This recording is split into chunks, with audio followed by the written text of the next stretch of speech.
Hi, I'm Wanda and I'm 33, and I too would like to share my crazy revenge story. Alright, so let's talk about my life with Liam. We've been married for a solid 10 years, and for the most part, it's been smooth sailing. Well, except for this eensy-teensy problem, my mother-in-law. Now, don't get me wrong, I love Liam to bits, and that's why I put up with all the crazy stuff his mom pulls. You see, Liam is Tabitha's precious baby boy, and I mean precious. He's the only boy in the family, and she has this weird obsession with him. It's like he's the last slice of pizza, and she's afraid to share him with anyone. From day one, I noticed Tabitha's overbearing nature. She'd constantly baby him and coddle him even when he was well into adulthood. Liam didn't like it one bit, and he'd often tell me how his mom had scared away his previous girlfriends with her antics. But lucky for me, I stuck around despite all that craziness. The thing with Tabitha is that she was super sneaky. She won't outright tell you she doesn't like you. Instead, she'll get close to you and try to learn all your weaknesses, and once she knows them, she's not afraid to use them against you. Liam would try to talk some sense into her and ask her to stop meddling in our lives, but she wouldn't listen. She'd just give us this innocent smile and then go right back to her shenanigans. It was like a never-ending battle, and honestly, it was exhausting. But hey, when you love someone, you learn to tolerate their crazy family too, right? Right. Thankfully, once Tabitha realized that Liam and I were serious about each other, she surprisingly toned down her crazy antics for a while. I guess she finally saw that I wasn't going anywhere and she couldn't easily scare me away. I mean, I'm tough as nails, and I wasn't going to let her interfere with our relationship. Liam and I were so relieved when she calmed down a bit. We finally felt like we could be a normal couple and enjoy some alone time without her constant meddling. It was like a breath of fresh air. But you know how it is with family. Even though Tabitha stopped being as crazy now and then, about once or twice a year, she would come up with some excuse to stay over at our place for a month or two. It was always something like her house being fumigated, or having an infestation, or smelling bad, etc. Any excuse she could find for not wanting to stay in her home. I mean, come on. It was obvious she was making things up just to stay with us. But here's the thing. We understood. Tabitha was a widow and she was lonely. Liam was her only son and she loved and missed him dearly. So even though we knew she was making up excuses, we didn't mind having her over. We knew she was harmless at that point and wasn't trying to sabotage our relationship anymore. So we'd welcome her with open arms and make the best of the time we had together. It wasn't always easy, but family is family, right? Hey, babe. What's up? I just wanted to thank you for being so patient with my crazy mother. I know it's not always easy when she comes to stay with us, but you handle it like a champ. Well, it's not always a walk in the park. She always ends up stealing you away, but I love you, Liam, and I'll do anything to see you happy. Besides, it's kind of cute in a way, you know? This little old lady wants to be in her son's company from time to time. It just shows that she cares about you. Yeah, I guess you're right. She can be a handful, but deep down, I know she means well. It means a lot to me that you understand that and are willing to put up with her occasional visits. Of course, Liam. We're a team, right? And family is important. Your mom may drive us a bit crazy sometimes, but she's still your mom and she's a part of our lives. So I'll welcome her with open arms whenever she wants to stay, even if she comes up with some wild excuses. You're amazing, you know that? Thanks for always being there for me and putting up with all of us, the good, the bad, and the crazy.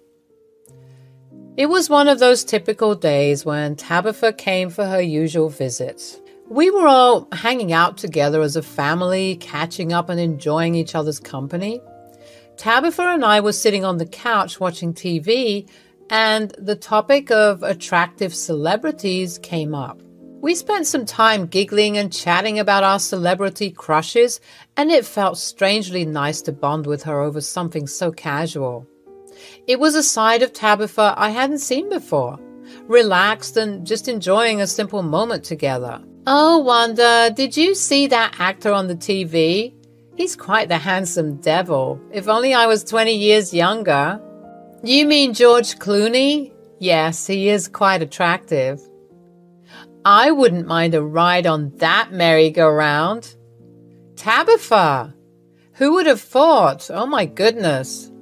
He's so attractive. And what about that other man, the one that I love so much?" "Oh, you mean Idris? Idris Elba?"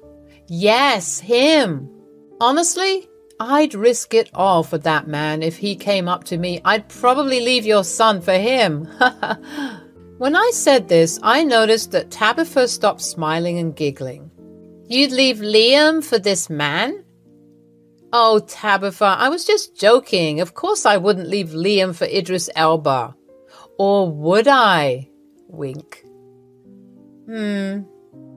I could tell that she didn't take it lightly, and I tried explaining that it was all a joke in good-hearted fun, but it looked like the gears were turning in her head. The very next day, I got an Instagram DM from, drumroll please, Idris Elba.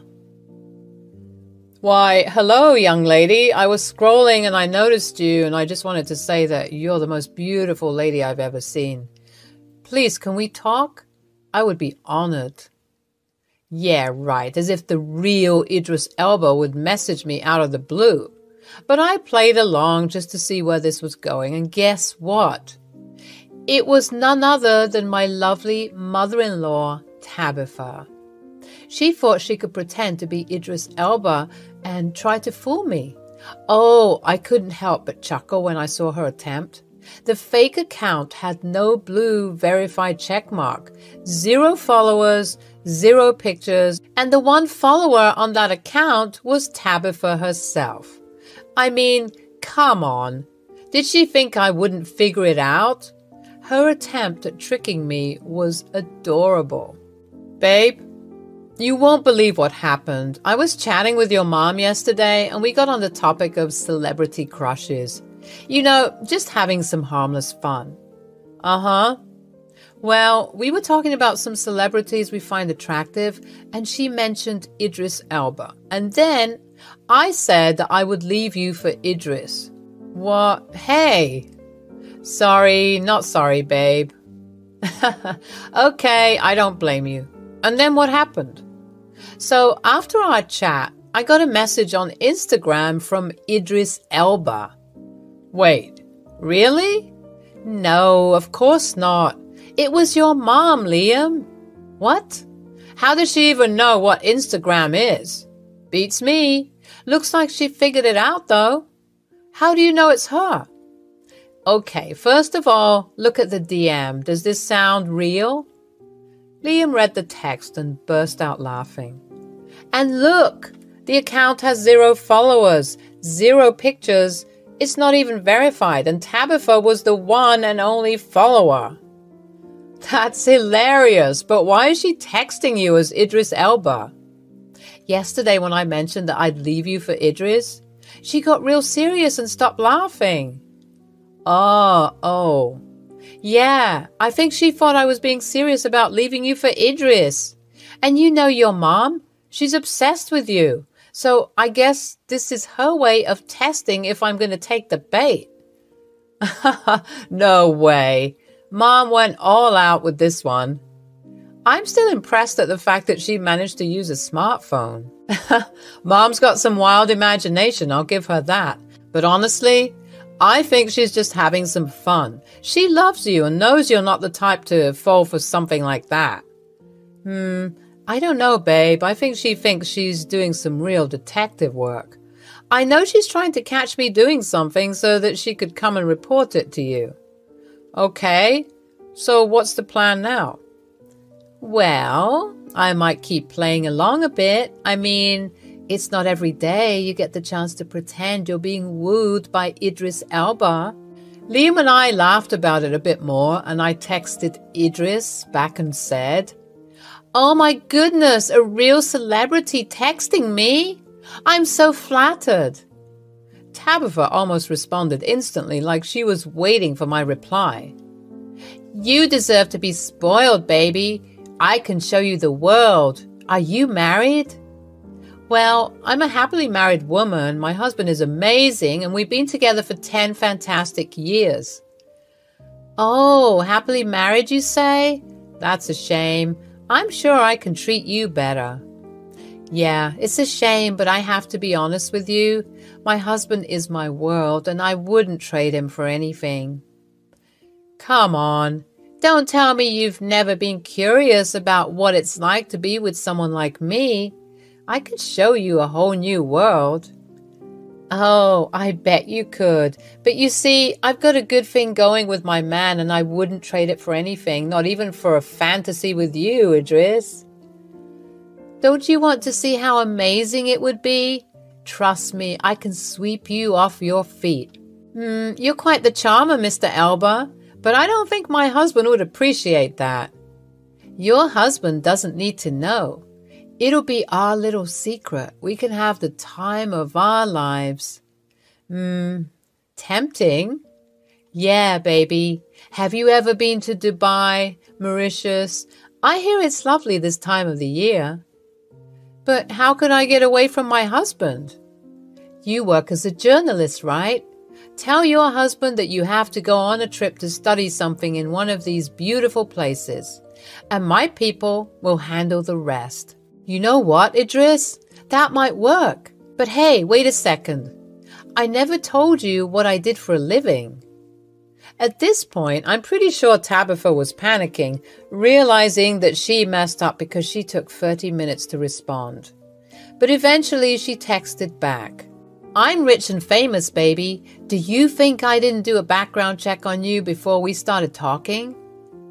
"Okay, fair enough. So when can you pick me up?"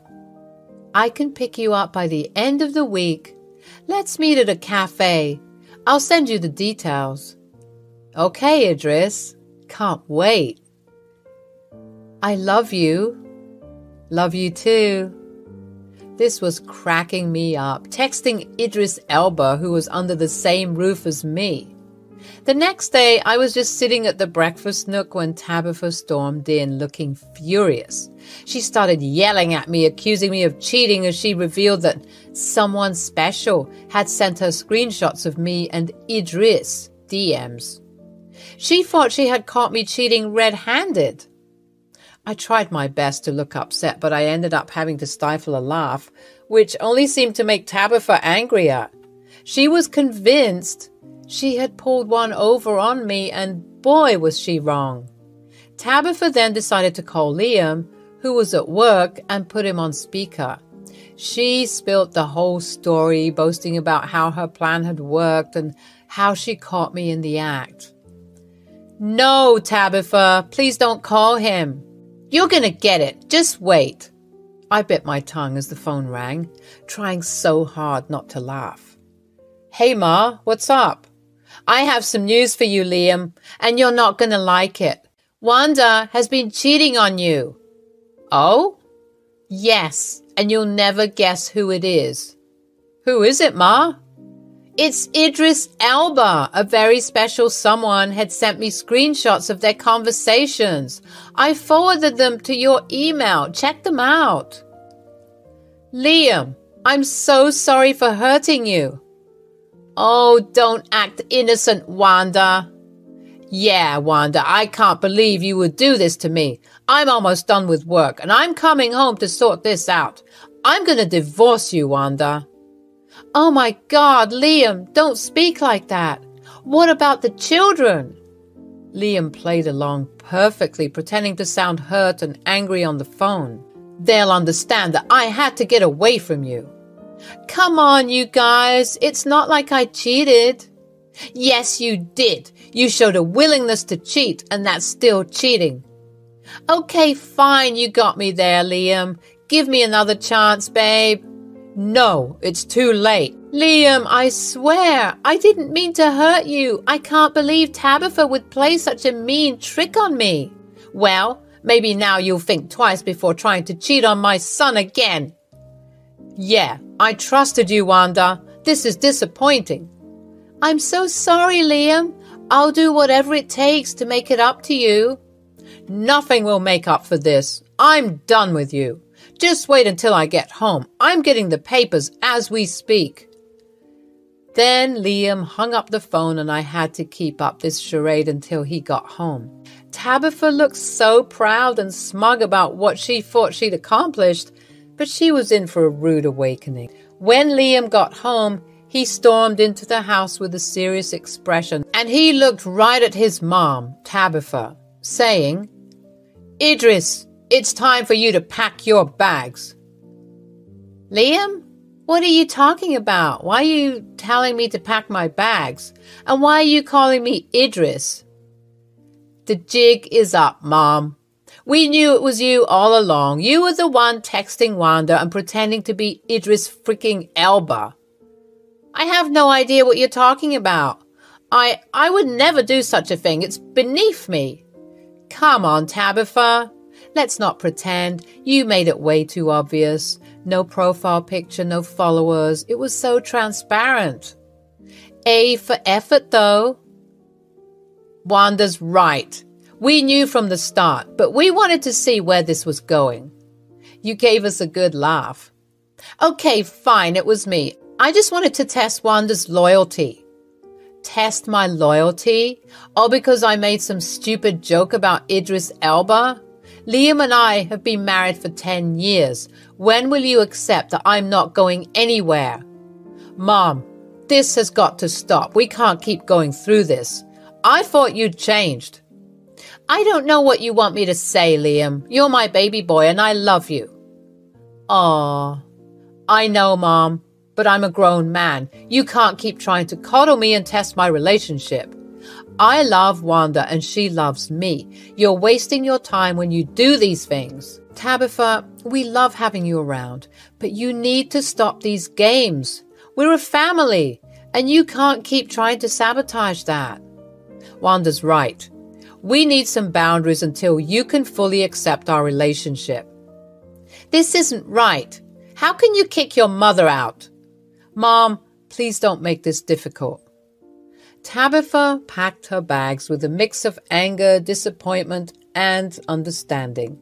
It was a tricky moment, but Liam and I knew it was necessary. Do you think we've been too easy on her over the years? Probably. I mean, that's why she did what she did, isn't it? She was digging for any excuse to get us to break up. Yeah, it's crazy. Maybe you need to check your mom into a mental hospital or something. Hey, ouch. I'm not trying to be funny. I'm being serious. Someone who would go to such lengths can be dangerous.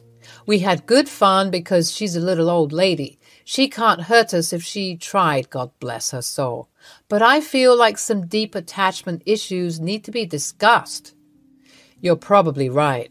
I was glad that Tabitha got this much-needed wake-up call. She was always acting like she could get away with things just because she loved her son. And as much as this was something I found funny and played along with, someone who is willing to sabotage something for no good reason needs to be taught a lesson. Tabitha came up to me before she left, looking somewhat annoyed and defeated, and said, I'm sorry for trying to trick you, Wanda. I just want Liam to have the best. It's okay, Tabitha. I accept your apology. But we need some space right now. Maybe you should go back home and spend some time alone. Not in isolation, but in solitude. Tabitha looked a bit hurt, but she nodded. You're right. I guess I got too clingy and attached to my son. I put my hand on her shoulder, trying to be understanding. I know you do, but you need to let your son live. He's an adult, not a baby. We love you, and you're always welcome, but we need some boundaries. Maybe we were too easy on you, so now we got to have a bit of distance. I mean, you threatened my marriage. That's a big deal. Tabitha nodded again, and I could tell she was trying to hold back tears. I understand, I'll try to give you both some space." We hugged, and I reassured her that everything would be fine. Deep down, I knew that Tabitha meant well, but her overprotectiveness could be suffocating at times. Liam and I needed this time to strengthen our relationship and find our way as a couple. After she left, Liam and I had a long talk about setting boundaries with his mom. He understood that we needed to have time alone and agreed that we should stand firm in our decision. As the weeks passed, Tabitha gradually respected our space. We would still visit her and have family gatherings, but it was evident that she was giving us the breathing room we needed. It was a step in the right direction, and I was hopeful that our relationship with Tabitha would eventually find a healthy balance. In the end, it all worked out.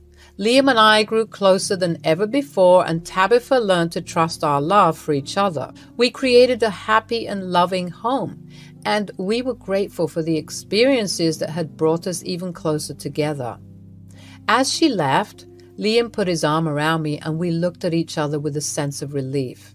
I know this story isn't as vengeful as the other stories I see on this page, but I just thought that I'd share a somewhat light-hearted story of mine, where the revenge I got didn't end in complete and utter chaos.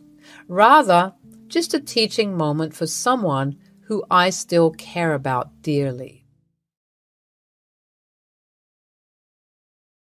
I, Cami, have always been a very non-confrontational person. So my story is going to shock you a little. When I met my now husband, Damien, we clicked right away. We started dating right away, and I knew from the beginning that he was the one. Damien was a sweet and caring boyfriend who always loved pampering me. My own parents kind of neglected me, so I treasured him. When we were together, we felt like everything was going right. However, our life will not always be full of sunshine and roses. It all started when I met his family. Knowing Damien, I always thought that his family would be equally sweet and kind. Turns out I was wrong. What I didn't know was that he came from a very patriarchal family. His Orthodox father, Bob, was a conservative man with a stubborn attitude. When I met him, he made all sorts of weird comments about me. He said, "So, Cami, I hear you want to become a nurse." "Yes, Bob, my grandma was a nurse and she inspired me to join this field. I'm a little worried about getting a good scholarship. It's my dream to get into the best nursing school in the state." "Cammie's a very good student, Dad. She's one of the top performers in our class. I take her help when I'm stuck with something." "What does it matter if she's a good student? She's a girl. There's no use for her to go to college." "Cammie, don't you think you're better off doing something else, like baking or something?" "No, Bob, I want to be a nurse. It has been my dream since I was little." "Well, it's time to grow up now. If you become a nurse, you will hardly have time to take care of my son. I don't know why he's encouraging you." "Dad, I can take care of myself. It's not the 90s anymore." "We will be fine. Quit criticizing Cami about her goals." Bob didn't care what his son said. He went on interrogating me and asking me absurd questions. From the way he spoke to me, I knew he didn't think much of me or anyone from my gender. I was starting to get agitated but held my tongue. As I said, I am a non-confrontational person and usually want to keep the peace. Damien was also shooting me apologetic looks the entire evening. His younger brother Charlie didn't speak much but seemed to be a little better than his dad. When dinner was finally over, Damien offered to drop me home. He was constantly apologizing for his father's behavior. He said, "I'm so sorry, Cami. I know my dad really upset you today. He's very old-fashioned and just won't change his thinking. I've tried. Ever since Mom left us, he got even worse. Sometimes I think he takes out that anger on other people." "It's okay, Damien. Your father's rudeness has nothing to do with you. I am not blaming you one bit. I'm just a little disappointed in him." "Just give him a chance, Cami. I'm sure he'll come around. He just needs to see what an amazing person you are." We talked about the dinner and agreed that it was too early to worry about his dad. Our relationship was still very new and we didn't know what the future held.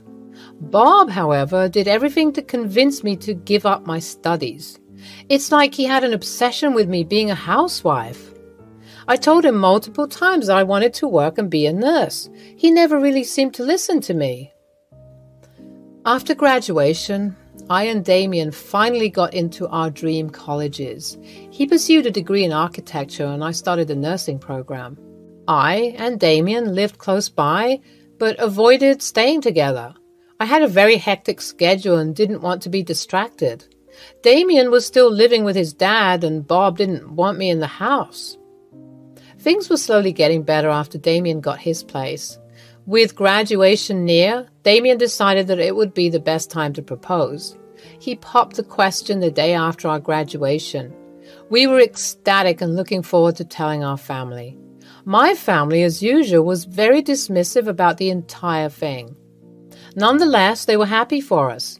When we told Damien's family, his initial reaction appeared to be happy. However, soon his reaction changed drastically. He said, "So, now that Damien has proposed, I hope you'll finally grow some sense." "What do you mean, Bob? I don't understand." "I mean, you're going to marry him anyway. There is no need for you to work anymore. My son already got a good job, and I'm sure he can take care of you." "He did get a good job, Bob, but I want to be independent, and you know this was my goal all along." "Don't tell me you're still stuck in your stupid dream. It's childish. Once you're a married woman, you need to be home and take care of your family. I hope you are not one of those child-free people." "Dad, it's too early to talk about kids. Besides, what we do in our married life is none of your business. Cammie will join her job. In fact, she is starting next month as a new hire." "Don't be ridiculous, Damien. You know how our family works. Also, you are the eldest son. You need to give me an heir. I would expect you to start trying for kids soon after the wedding. Cammie's job won't be a good look for our family. How is she going to manage the house anyway? You will be left with all the chores and childcare. That's not what men do."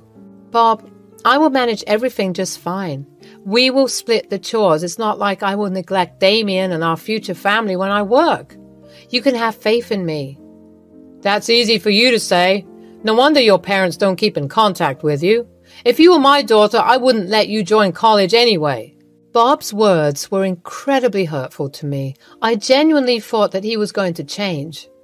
However, it seems that he will always see me in a bad light just because I am a woman. At this point, I was ready to cut him out of my life. He was even criticizing Damien for not keeping me under control. It was bizarre. However, when I talked to Damien about the situation, he said, "Cammie, I know Dad is not the nicest person, but he is still my dad. My mom had already abandoned us. I can't leave him too. Besides, I have to think about Charlie. He needs my help right now." "But Damien, I can't be around your toxic dad anymore. Did you hear what he told me? Do you think we should reward this behavior?" "Absolutely not, Cammie. I don't support his behavior in any way. All I'm saying is going no contact is not an option. If you want, you can stay away, but I have to look after him and Charlie. I promised I wouldn't abandon them." "Fine, Damien. But promise me you will walk away when he becomes too much." "I promise, Cammie. I will always stand up for you when Dad bullies you. You can be sure of that." With that, I thought he had made the right decision. When Bob was informed about this, he did throw a fit. Bob started to berate Damien for allowing me to disrespect him. He wanted to be treated right, and I had to be a good daughter-in-law to him. Too bad I wasn't going to be the ideal daughter-in-law he had envisioned. Thankfully, his target for a prospective daughter-in-law changed when he met Laurie, Charlie's girlfriend. She was everything Bob wanted in a daughter-in-law. Needless to say, Laurie quickly became his favorite. He even started to favor Charlie for choosing such a nice girl. While I didn't care, I could tell that Damien was hurt. The worst thing was that Charlie and Laurie also joined Bob in bullying us.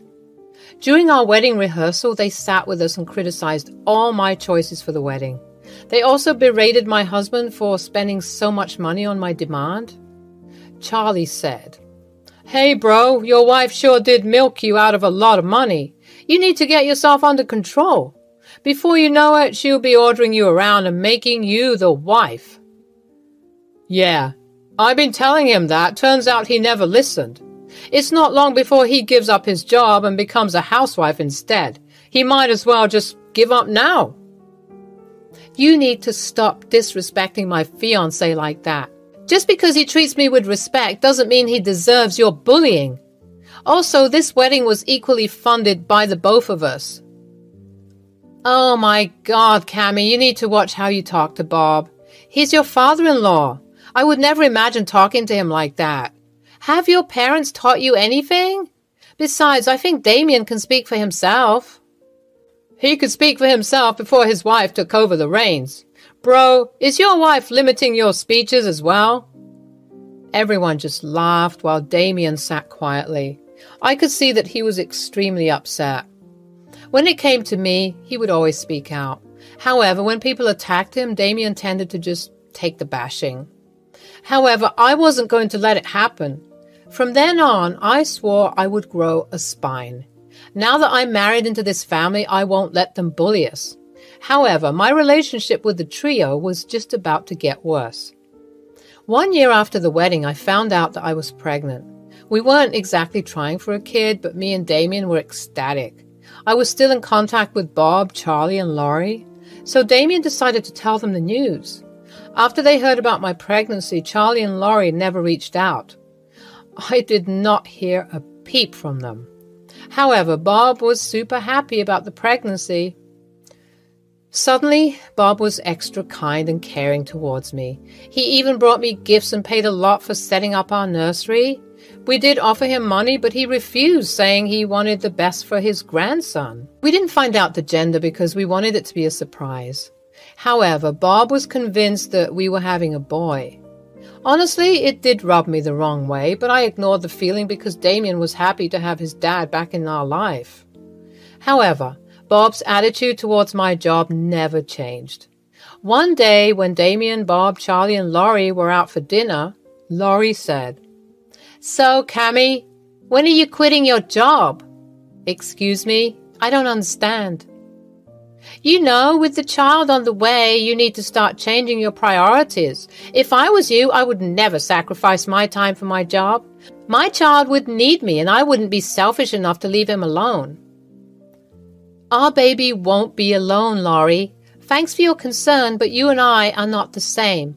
We will look into daycare and babysitters when it's time. We already have everything planned out. There is no need for any of us to quit our jobs." My God, some women can be selfish. I didn't take up a job because I wanted to give all my time to my family. We are going to try for kids as soon as we get married next year. I can't imagine being away from my kids when I go to my job. That's exactly why I never looked for one. Cammy, if you don't want to be a bad mom, you better listen to Laurie. I'm lucky she knows exactly what a wife should be doing for her family. We don't care what your wife does for you, Charlie. I and Laurie will be equally responsible for the child. Now, there's no need for a fight. I'm sure Laurie will figure everything out once my baby boy arrives. Who knows? You might just charm her into staying back. I was getting irritated by the conversation, but didn't escalate it any further. Having a meltdown in the middle of dinner won't be good for the baby. Damien also looked pissed and told them that we were leaving. Laurie and Charlie were being obnoxious, but we knew why. They were just mad that Bob was paying us so much attention. Laurie even let it slip that she wished she had the first grandchild. I found her comment strange because no matter what, grandparents would love all their grandchildren. Again, I was dead wrong. When I finally gave birth after 8 months, we found out that it was a girl. Me and Damien were over the moon because, frankly, we were looking forward to the baby girl. Damien and I didn't have any sisters, so we wanted to have a baby girl in the family. Charlie and Laurie also seemed to be happy. However, they weren't happy for us. You see, the moment we told Bob about his granddaughter, he just looked surprised. He refused to believe we had a girl. Bob came to my room and said, Is this true, Cammy? You had a girl? That is impossible. My first grandchild cannot be a girl. Damien is the oldest and he needs to have a boy. How am I going to get an heir now? Damien, are you sure she didn't cheat on you? Our family doesn't have girls. There must be something fishy. Dad, Cammy didn't cheat on me. We had a girl. What does it matter if your grandchild is a girl? Aren't you happy to be a granddad? Absolutely not. I was being nice to you because I thought it was a boy. If you had found out the gender and told me, I wouldn't have made the effort. Dad, are you serious? That is your freaking granddaughter, your own blood. How can you be so cruel? It's not a boy and I have nothing to do with her. She's your problem. I have no interest in being her loving granddad. I expect you to pay me back for the nursery. You have scammed me. We will pay you back, Bob. If you can't be civil towards our daughter, there is no need for you to be here. You can leave. With that, Bob just turned around and left. Yes, he didn't hold our daughter, didn't even look at her. He simply didn't care anymore. This humiliation was too much for me.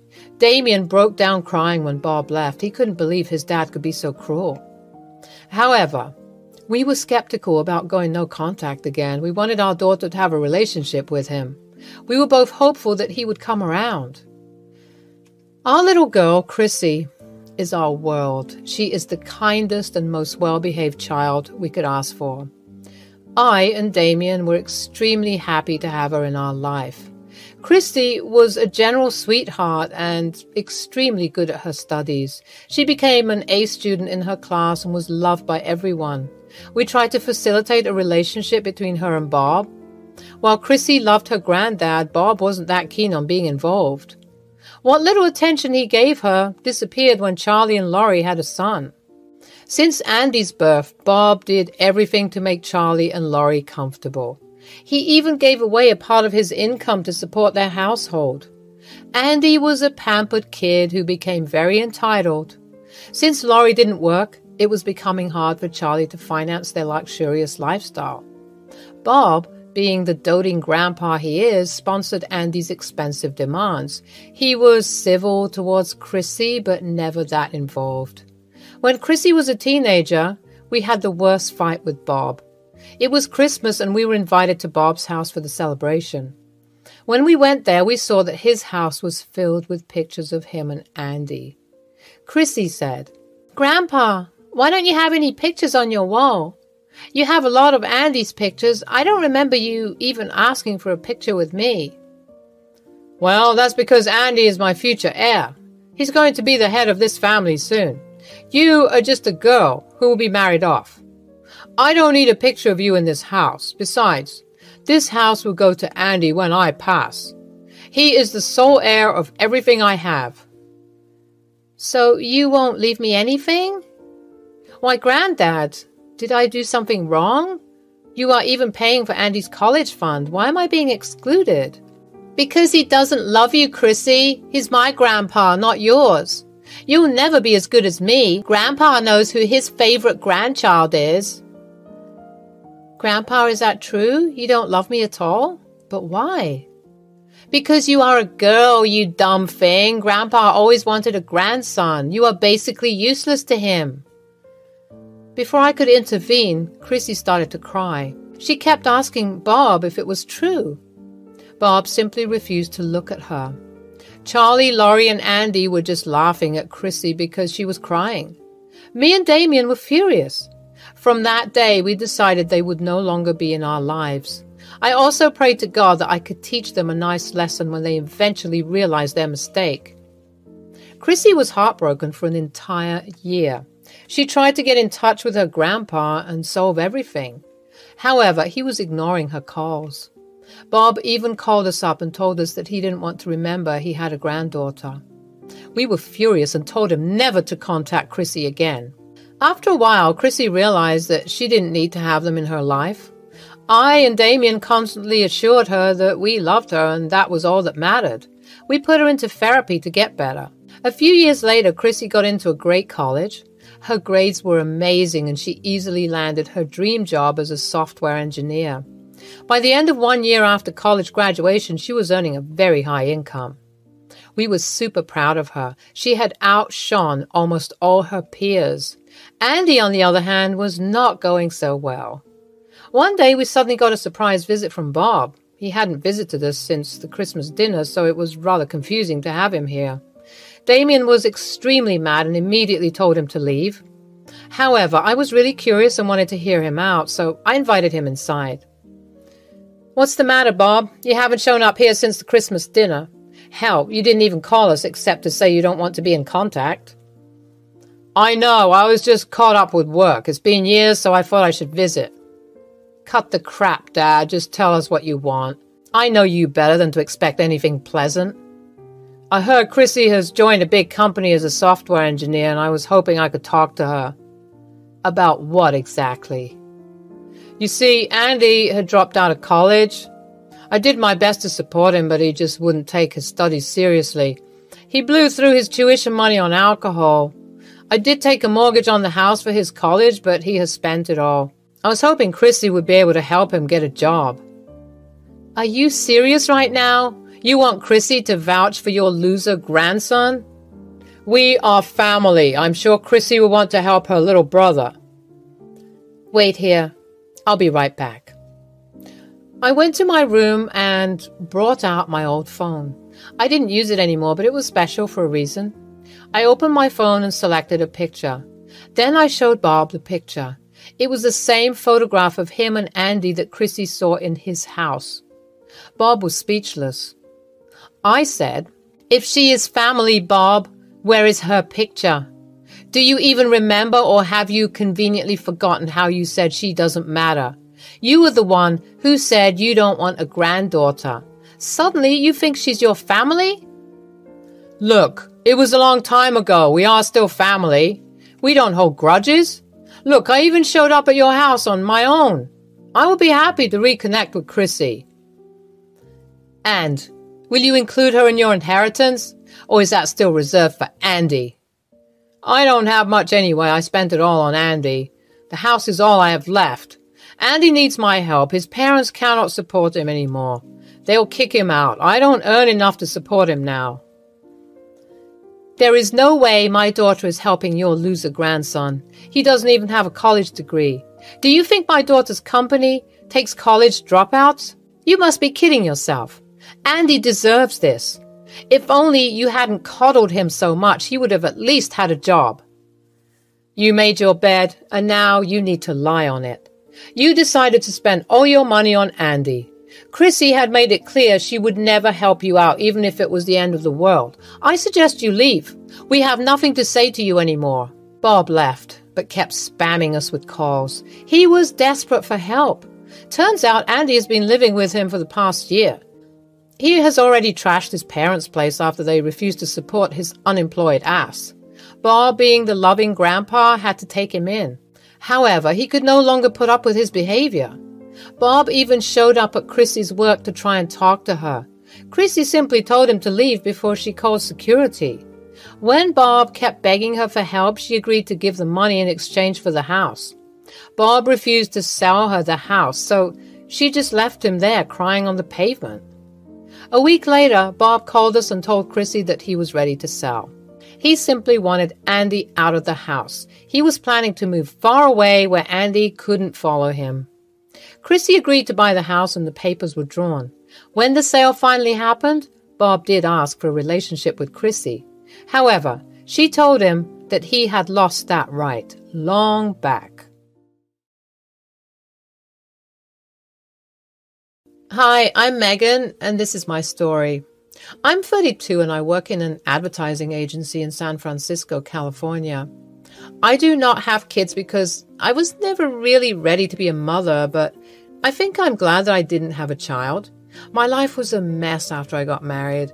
I think I'm one of the people out there who regret getting married. I was newly married, and in just 2 years it became an obnoxious way of living. I feel bad that my parents had to go through a shitty life because of me. They live with me in San Francisco.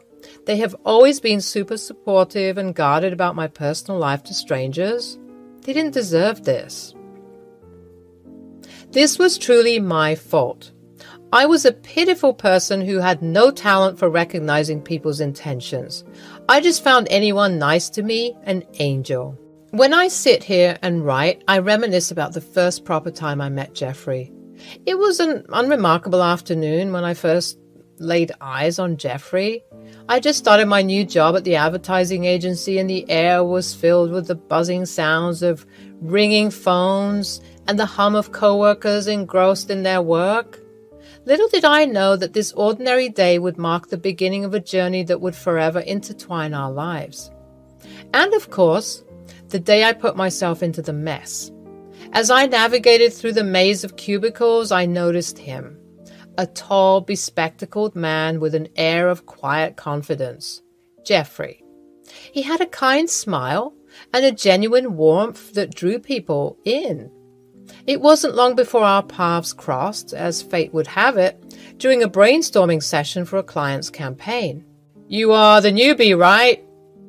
"Yes, just joined. I must say it is a beautiful workplace and they have a great coffee machine." "Yeah, the place cleans up pretty nicely. Many people have commented on how the place can get once the real show begins.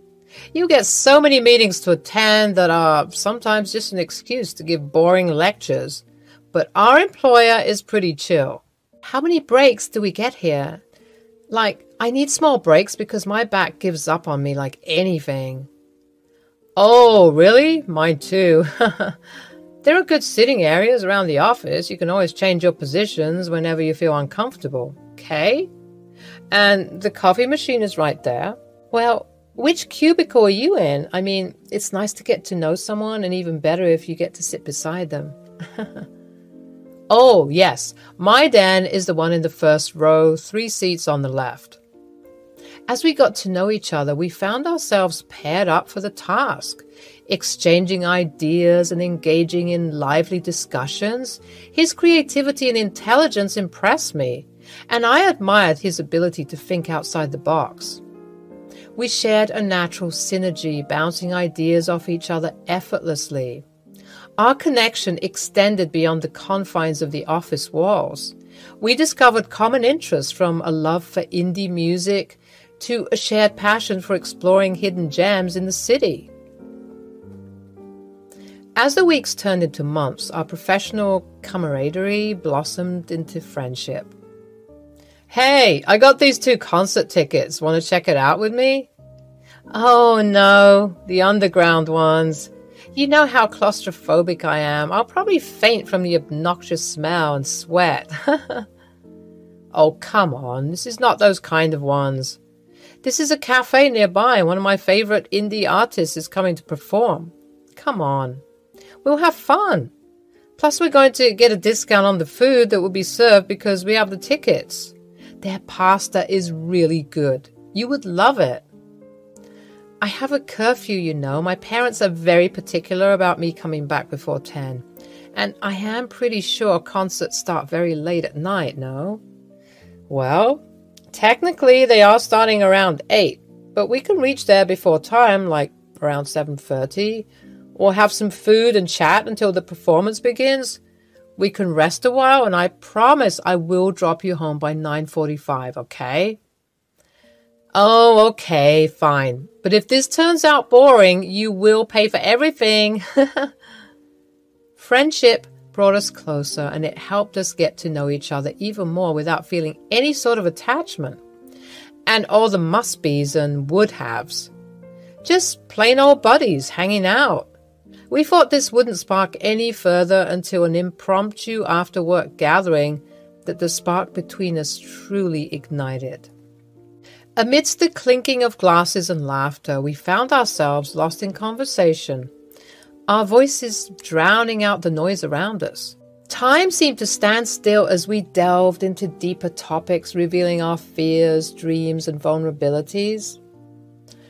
That time, I realized that Jeffrey saw me, not just the professional facade I wore during office hours, but the person beneath the surface. And I saw him too. His passion, his kindness, and the way his eyes lit up when he spoke about his dreams. It was then that I knew there was something more profound brewing between us. Months passed and our friendship evolved into something deeper. We navigated the delicate dance of courtship, cherishing the stolen moments of shared laughter and stolen glances. With each passing day, our connection grew stronger, until it became undeniable. We were falling in love. Everything sounds fluttery and nice, doesn't it? I know, because it felt like that at that time. But he was such a sly human being. The red flag was he was a total mama's boy. He would call his mom and talk to her in a babyish voice. He would have a different demeanor. He would whimper and giggle like a little child. I was shocked to see a transition like that. And he created a different personality in front of his mother. The things he would share with me, he would hide from his mother. That is always these type of people who end up being the creepy kind and makes you question every sentence. One day when he finished his call, I reluctantly interrogated him. Was that your mom? Yes. Is she angry at you over something? You were sweating bullets right there. Nay, she's a sweetheart. She just loves me and is concerned about losing me. She was asking me whether I'm eating well or not and if the job was too tough for me. She always wants me back, but I always try to convince her out of it. Well, we should invite her then. It would be nice to meet your mother. Ah, we will. But I think she won't like visiting us because she's not really well and she lives alone in an old rental. Sometimes it gets really difficult, but we manage. Maybe we can visit her. Yeah, that would be nice. When Jeffrey finally mustered the courage to confess his feelings, my heart was having feelings of joy, nervousness, excitement, and scare, all of them together. I mean, I had such mixed feelings about him. It was quite an evening at a local cafe, the aroma of freshly brewed coffee mingling with the nervous anticipation in the air. With trembling hands and a genuine vulnerability, he professed his love. My mind was blown by the fact that he was following two different worlds, and he was also going to mingle me into it. He decided that he would move in with me and my family, and he had no problem taking my last name as well. His mother's house is in Sacramento. He lived with her until he got a job here and settled. His apartment was expensive, so he was kind of really eager to move in with me. He never invited me to his mother's place as well, saying that it was too shabby and I won't like it. He was trying his best to hide me from his mother. I understand, dear, but we must think of everything. If you're going to get married to me and move in with me, wouldn't that be trouble for your mother? You live with her, don't you? Yes, I do, but you know, dear, I feel like it wouldn't be a good place to stay, and I want you to feel comfortable and happy. My parents won't have a problem, but will you be okay with them sometimes hanging out with us? They are always worried about me forgetting them, so sometimes during weekends, I spend time with them. I've gotten quite busy with my work and I come home really tired. We used to have dinner together, but nowadays I usually eat alone or eat outside. I understand, love, and it's all right. Don't worry so much. I'm here. But then what about your mom? Will she be okay? I will try to make time for her. During the times you go out with your family, I will visit my mom. Look, we're a team, right? We can make anything work if we put our minds to it. Our wedding day was not extravagant or grand, but it was filled with mixed emotions. As I stood at the altar gazing into Jeffrey's eyes, I knew that I had found my partner, my confidant, and my best friend, but also a secretive mother worshipper who also hides his real personality.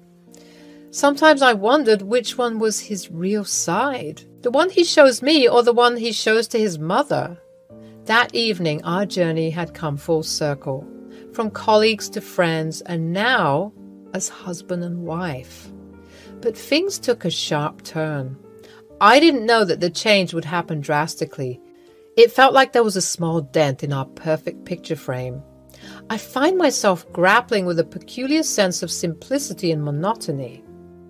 Two individuals embarked on this marital adventure filled with dreams, hopes, and expectations. Yet, as time unfolded, our days seemed to settle into a rhythm that can only be described as unremarkable, even boring. From the moment we exchanged our vows, we vowed to be there for each other through thick and thin. Our love was simple, and our commitment was unquestionable. At least I wanted to try. But little did we realize that amidst the grandeur of our dreams, the reality of a simple and mundane married life would soon take hold. While Jeffrey was making arrangements to leave the apartment, I had a talk with my parents about the fact that he was moving in with us. "So, how's everything with Jeffrey?" "Hey, it's good, but sometimes I can't help but feel like something is off. I mean, Jeffrey's an incredibly talented guy. He's sweet and kind and does so well in his work. He and I have so much in common, but he has a strange side to himself as well." "See, dear, I told you the other day that my daughter has ended up marrying a creep. He looks intelligent and sharp, I don't doubt that, but his eyes are. I don't like his eyes. He also has immature and childlike behaviors which look kinda odd." Let us hear what she has to say before we jump to conclusions like that. I mean, Dad is right in a way. He does have two different personalities, actually three. He acts differently when he's working. With me, he's more or less chill and happy, but with his mother, there's an observable shift in his behavior. So he's a mother's boy, natural thing. The only child is a boy and the mother is a divorcee. I wouldn't be too surprised. Have you met her? I haven't. I mean, I told him a couple of times, but he's always hesitant about it. He said that his mother is ill and doesn't like the company of people. That is nonsense. You are his bride now. That is a basic decency to want to meet his wife. I mean, I'm not saying that it is compulsory, but it is what you say, a courtesy. Oh yeah, one more thing. Jeffrey wants to move in with us. Like, he would bring everything from his apartment and... What? No, I don't like him. I feel like he would be using you, and why isn't he letting you stay with him? Not like that I want you to go away, but I need to see his terms and conditions. Apparently, he says that his apartment is not that well put, and he doesn't want me to feel uneasy. Strange. In the early days of our marriage, I noticed how often Jeffrey would consult his mother before making decisions, seeking her approval and validation. It seemed as though her opinion held more weight than mine, his wife. At first, I tried to brush it off, thinking it was just a result of their close relationship. But as time went on, I realized that it was much more than that. Jeffrey's mother, Martha, had always been a dominant presence in his life. She had raised him as a single mother and had instilled in him a strong sense of loyalty and duty towards her. It was clear that he felt responsible for her happiness and would go to great lengths to ensure her approval. As the years went by, I found myself playing second fiddle to Martha in Jeffrey's life. Our plans and dreams took a backstage to his mother's desires. Whether it was choosing the color of our new living room or deciding on a vacation destination, Martha's opinion was paramount. I felt like an outsider in my marriage, constantly overshadowed by her influence. My attempts to address the issue were met with resistance from both Jeffrey and Martha. They couldn't understand why I was bothered by their close bond. They saw it as a sign of love and devotion, whereas I saw it as an unhealthy obsession that was slowly tearing us apart. Jeff, are we still going on that trip to Italy, right? It is our honeymoon. Yes, we are. Don't worry. I'll be booking the tickets soon. Your mother is not in immediate danger, right? No, not. She'll be fine. I took her to the doctor the other day. She's pretty stable. I think she'll be fine. It soon became clear that Martha held an intense dislike for me, and she didn't hesitate to manipulate her son in an attempt to drive a wedge between us. At first, I brushed off Martha's behavior as typical mother-in-law quirks, thinking that with time things would improve. But as the months went by, her actions became more calculated and hurtful. She would call Jeffrey and subtly undermine me, making disparaging comments about my character and constantly question my ability to be a good wife. Her disapproval loomed over our marriage like a dark cloud. It was heartbreaking to witness how easily Martha could sway Jeffrey's opinion and emotions. She knew how to play on his vulnerabilities using guilt and manipulation to cast doubt on our relationship. It seemed as though every time we had a disagreement or faced a challenge, she was right there, whispering poisonous words in his ear, planting seeds of doubt and dissatisfaction. Martha's tactics created a toxic environment that left me feeling isolated and helpless. I desperately tried to maintain my composure and remain strong for the sake of our marriage. But her relentless campaign against me took a toll on my emotional well-being. I constantly questioned my self-worth and wondered if I would ever be enough to overcome her influence. There is one time she called Jeffrey's phone and I picked it up because he was in the bathroom, and it was my golden chance to confront her. "Yes, this is me, Jeffrey's wife." "Oh, the one who took my son away. Why do you have his phone?" "Look, I don't want to cause any trouble. I'm just here to know if my son talks about me to you."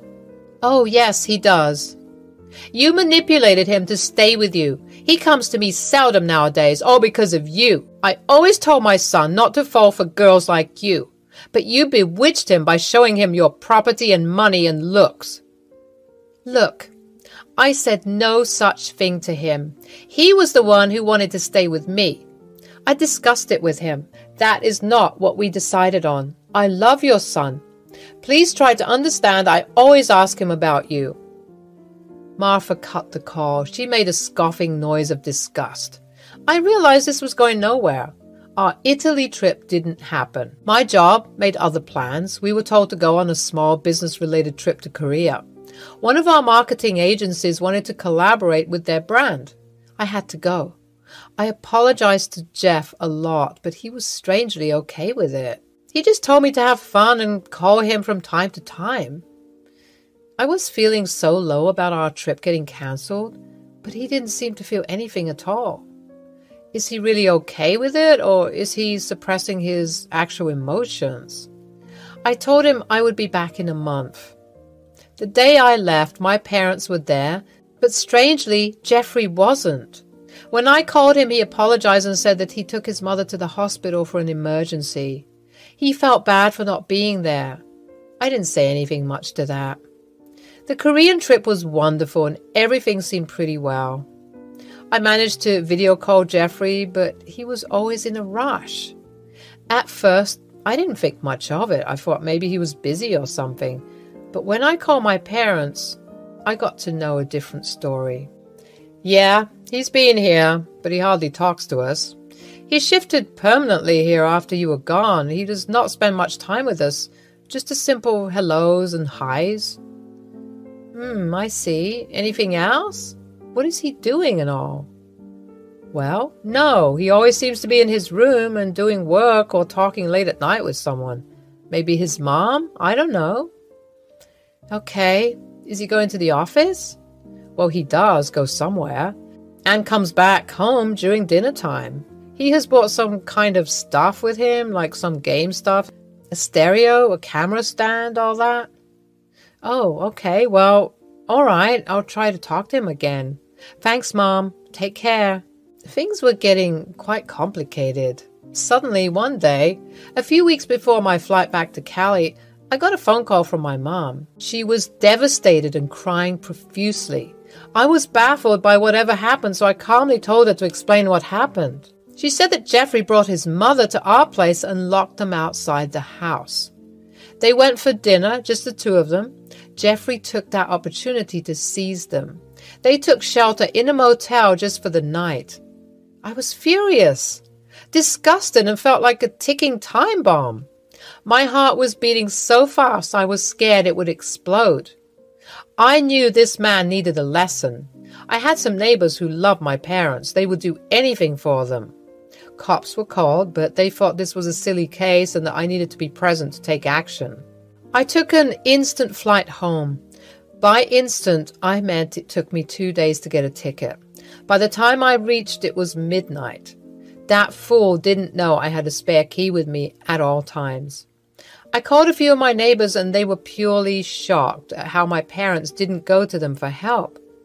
I and a few others marched towards the house. I unlocked my house and there he was. Jeffrey was watching TV with his mother, laughing. I freaking went and held him by the collar and started thrashing him, even pulling some of his hair out. My neighbor took the helm by seizing his mother. I never felt this amazing hitting someone, and he deserved every ounce of it. But babe, look, I can explain. My mother was ill and I was scared she would die. Your parents were against it. You are a piece of filth. How dare you throw my family out of my house? And you thought you would get away with it? How freaking dare you? You mother my foot. I don't give any shit about her. You deserve every bit of this fist of mine, you absolute filthy scumbag. But wouldn't you have done this for your mother? Never. I'm not like you. My neighbors would have probably killed him if I didn't control my temper. The police were called and they were taken for further investigation. Meanwhile, I threw and burned all his property, his gaming console, his posters, everything. That piece of filth deserved no sympathy. The police reported that he snuck in his mother and let her stay in our bedroom. He was supplying everything to her secretly. After that, I signed a divorce claiming that he should give me and my parents a percentage of the amount every month as punishment for invading and taking over my property. I demanded he go back with his mother to Sacramento. He was no longer welcome here. I don't care about his financial security anymore. He was a liar and a disgusting human being. I installed surveillance cameras everywhere and strengthened the security so that there is no way he can do anything fishy. Well, ever since that, I made sure whoever I meet gave me full clarity about themselves before I planned to go ahead with it any further. I even changed my job and got myself a work-from-home job. So that's good. I can keep an eye on everything until things settle down a bit. My family is fine now, and we are doing okay. We're happy for the time being, and I learned a big lesson. Hello, my friends. I'm Natalie, and I live in LA with my husband. I have a daughter who's 26. She recently got married, but it was a total drama. I'm just glad she could finally settle well. Victor, her husband, is a nice guy, and I'm sure he'll keep her well. I had an ex-husband who works in a corporate office. I was already working at a local pharmacy when he got that job. He was always this very nonchalant kind of guy. He was like the typical man, and I was like the typical woman. We fell in love like idiots and then got married. Our marriage became more and more mundane as days went by. He would often go to work early in the morning, come back, have small talk, then go to sleep. I don't understand why people like this want to get married in the first place. There wasn't any in-between in our relationship.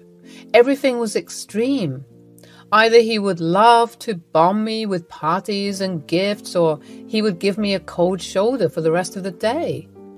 I was expecting a typical love marriage that starts fresh and wanes as you get used to it, but I didn't expect the intensity. When Robert and I tried for a baby, I was having lots of complications. It ended up in miscarriage twice. When we showed the doctor, he said that Robert had an untreated problem that his parents neglected. That turned him sterile. I was not hurt. But Robert couldn't take this information. He thought that the doctor stripped his manhood right in front of his wife. He left the clinic angrily.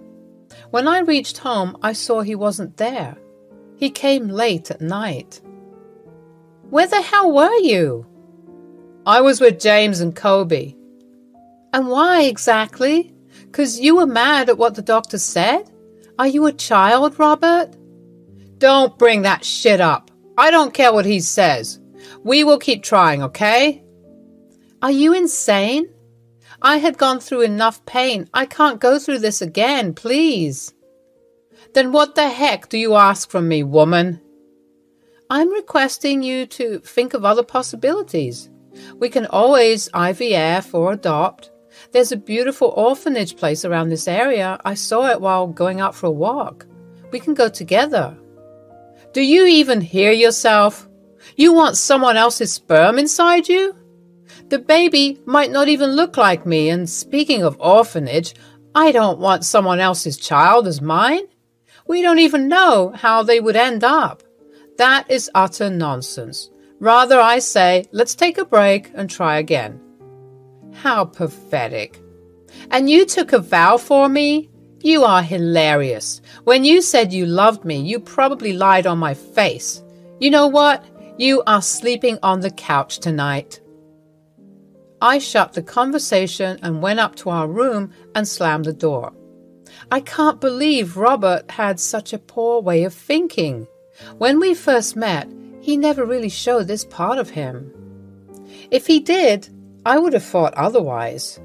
I always believed that marriage was supposed to bring happiness and fulfillment, but my own experience with Robert shattered those expectations. We were then married for 3 years, and despite the odds we shared, a dark cloud always hung over our relationship. The pain of infertility had become an insurmountable barrier between us, casting a shadow on our dreams of starting a family together. Robert was still hell-bent on not adopting or getting an IVF. This gradually eroded my happiness. I yearned for the joy of motherhood, the laughter of children echoing through our home. Are you going on another trip? Didn't you say this was your last? I need to clear my head, dear. Why don't you go to your mother's too for a while? Maybe a woman talk might help you think rationally. Plus, you need a break from all this. And where are you going this time? Plan for the Maldives. A friend of my close colleague has a nice hotel and invited him and his friends to visit. So I booked a ticket. I hit the jackpot in this one. He said he would pay for everything. All I needed to do was spend on the extras that were not under the hotel's vigilance. I see. Well, did you ever consider that your wife might need a freaking trip too? Robert glanced at me slightly. His fork came to a halt. His eyes sharply observed the table. Where's the salt? The pasta isn't salted. Can you give me some? Robert? Oh, just shut up. The problem is with me, okay? I'm in much more pain than you. Why do you keep whining in my ears like a spoiled 6-year-old? Oh, how mature of you, Robert. How freaking mature.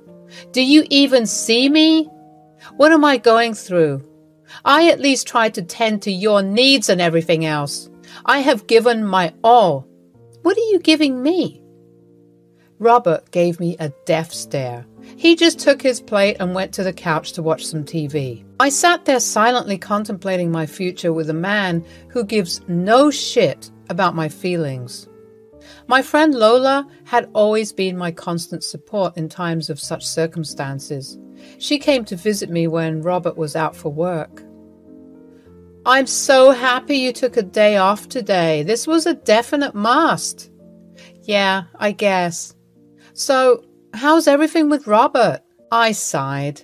I didn't know what else to say. I felt like I always dragged her into my mess. Natalie, you've seemed distant lately. Is everything okay between you and Robert? It's been hard, Lola. Ever since Robert found out he's sterile, he's become emotionally distant. It's like he's lost his sense of self and shut me out. Lola places a comforting hand on my shoulder. I can only imagine how difficult this must have been for both of you. Infertility can take a toll on even the strongest of relationships. Have you talked to him about how you feel? I've tried, but he shuts down whenever I bring it up. He's built this wall around himself, and I don't know how to break through it. Lola's eyes convey empathy as she offers her perspective. Natalie, it's important to remember that Robert is going through his grief and feelings of inadequacy. Perhaps he needs some time to process his emotions. But that doesn't mean you have to face this alone. I just miss the connection we used to have. We were always there for each other, and now it feels like he's slipping away. You're right to feel that way, Natalie, but sometimes people need a reminder of the love and support they have. Have you considered seeking couples therapy? A safe space to express your concerns might help bridge the gap between you both. I never thought about that. Maybe therapy could provide the space we need to heal together. Thank you, Lola. I needed this perspective. When I confronted Robert about this discussion, he got more agitated and angrier at me. He hated the fact that I shared our problems with Lola. So, now I'm becoming one of your gossips, right, hon? Baby, you're getting me wrong. I just wanted to vent out, that's all. And you know Lola is a nice girl. She would never make a big deal about it. Well, talking about my vulnerabilities to other people was not funny, Natalie. You know how I feel about that, don't you? And still, you made it a thing in front of your best friend. Okay, Robert, I apologize, but can you please not yell at me like that? I was really worried about you, and I just wanted to help. I love you. If you did, you wouldn't have done this. He didn't have dinner that day. He just went off to sleep. A few days later, he was getting ready for his trip when he called me in and told me that his mom was unwell and that I needed to take care of her. We had 2 bedrooms. He wanted to share the guest one with his mom.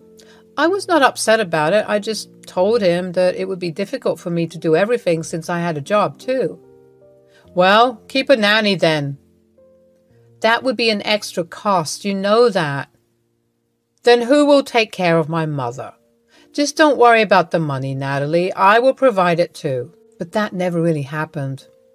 Robert was to be shifted to a new office in New York. He said he would call me and visit me now and then, but I could feel like our marriage was getting over.